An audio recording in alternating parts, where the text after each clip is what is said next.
ദേശീയ തലത്തിൽ നിന്ന് മറ്റൊരു സുപ്രധാന വാർത്ത കൂടി പുറത്തു വരുന്നുണ്ട്. വർഷകാല സമ്മേളനത്തിന്റെ 4-ാം ദിവസവും സഭാ നടപടികൾ തടസ്സപ്പെടുത്തിയാണ് പ്രതിപക്ഷം തുടർന്നത്. ചർച്ചയ്ക്ക് തയ്യാറാണെന്ന് കേന്ദ്ര സർക്കാർ അറിയിച്ചിട്ട് പോലും ബീഹാർ വോട്ടർ പട്ടിക വിഷയം ഉന്നയിച്ചുകൊണ്ടായിരുന്നു പ്രതിഷേധം.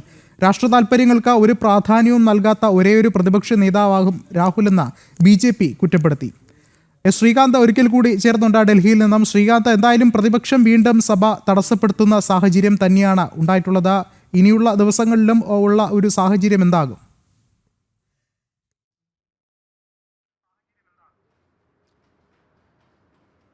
ഈ തുടർച്ചയായ ദിവസങ്ങളിൽ സഭ തടസ്സപ്പെടുത്തിക്കൊണ്ടിരിക്കുകയാണ് പ്രതിപക്ഷം. നേരത്തെ പഹൽഗാം ഭീകരാക്രമണവും അതിൽ സുരക്ഷാ വീഴ്ചയുണ്ടായെന്നും ആരോപിച്ചാണ് പ്രതിപക്ഷം സഭ തടസ്സപ്പെടുത്തിയത്. അതിന്മേൽ ചർച്ചയാകാം എന്ന് കേന്ദ്ര സർക്കാർ പറയുകയും അതിന് ദിവസം നിശ്ചയിക്കുകയും ചെയ്തതിന് പിന്നാലെ അവരുടെ ടോപ്പിക്ക് മാറ്റിയിരിക്കുന്നു. ഇപ്പോൾ ബീഹാറിൽ നടത്തിക്കൊണ്ടിരിക്കുന്ന SIR അത് സംബന്ധിച്ചാണ്, വോട്ടർ പട്ടിക പരിഷ്കരണവുമായി ബന്ധപ്പെട്ടാണ് പ്രശ്നം നടക്കുന്നത്. ഇവർ ആവശ്യപ്പെടുന്ന ഒരു കാര്യം അത് നിർത്തിവെക്കണം എന്നുള്ളതാണ്.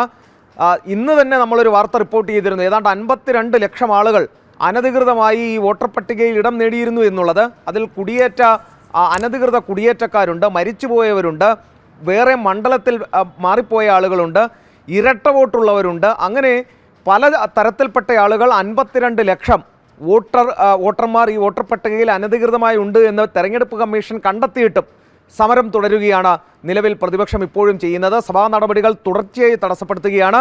ഇതിനിടയിൽ സർക്കാർ പഹൽഗാമിൽ ചർച്ചയാകാം എന്ന് പറഞ്ഞിട്ടുണ്ട്. അത് ജൂലൈ 29-ന് അത് സംബന്ധിച്ച ചർച്ച നടക്കുകയും ചെയ്യും.